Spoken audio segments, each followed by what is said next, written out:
السلام عليكم ورحمة الله وبركاته. أشما أكم جرتور دفتو تشانل يوتيوب عبدالله برنوتا حالان برباچي صافي أكسوما سيرا هارا يوتيوبين بافته سيرا جبه سجرا يوتيوبين إسني كبد رفين جرا كولين إلى لوتها sirriitti barnoota kana itti xiyyeeffachuu qabdu daqiiqaa xiqqoodha afurshan hingeessu kanatti sirriitti itti xiyyeeffachuu qabdu akkasuma of eeggannoo guddaa gochuu qabdu.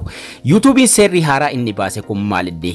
Seera jabaadha kan inni baase YouTube Studio Google Chrome irra seenuudhaan waliin ilaalla. Asirratti isin fida garuu Chrome irraa isinitti agarsiisa.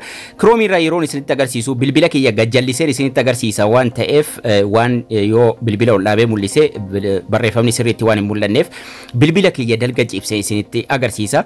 Dhimma reused content irratti adabbii reused content irraa sirriitti of eeguu qabdu. Maaliif seera jabaa fidee jira. YouTube Studio Google Chrome irra yeroo seenu gubbaa irratti hundi keessanuu warri monetize taatan barreeffamni kun hunda keessaniifuu isinii dhufee jira. Bubbulee jira osoma irraa dalaga jedhuun ture. Of eeggannoo guddaa barbaachisa amma. Policy update. We are updating our YouTube partner program reapplication policy and extending pause mode for channel membership. Waan jedhu mata duree irratti nuuf kaa'ee jira. Learn more ka jedhu tuquudhaan gara fuula duraa deemne waliin ilaalla.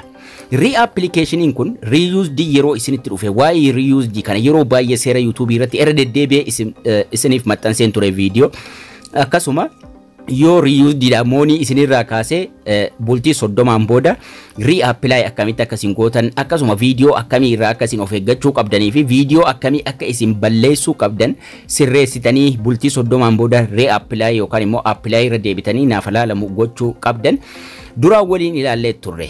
Seerri ni haaraan baasee community guidelines irratti akkasuma dhimma comment irratti fi inni sadaffaan egaa kan inni seera haaraa baasee reapplication policy irratti irra deebitanii apply gochuudha. Yeroo YouTubein isin adabe baatii tokkoof moonii isinirraa kaasee duraan bultii 30 booda reapply godhattu. Amma garuu juunii guyyaa 5 2023 irraa eegaluuf deema. Duraan bultii 30 ture.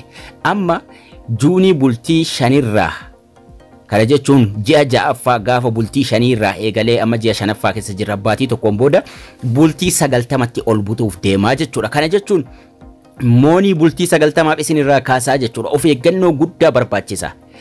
Asirratti waan lama hubachuu qabdu. Inni tokkoffaan duraan bultii 30 reapply gootu. Era deebi'amee naaf ilaalamu jettanii moonii itti deebitu jechuudha. Yoo ilaalee video qulqulleessitan moonii itti isin deebisa. Amma garuu yeroo jalqabaa keessa yoo ta'e ammas jechuudha ji'a ja'affaa bultii 5 irraa qabee yoo yeroo jalqabaa isin adabe ji'uma tokko isiniif deebisa reapply gootaniinaan.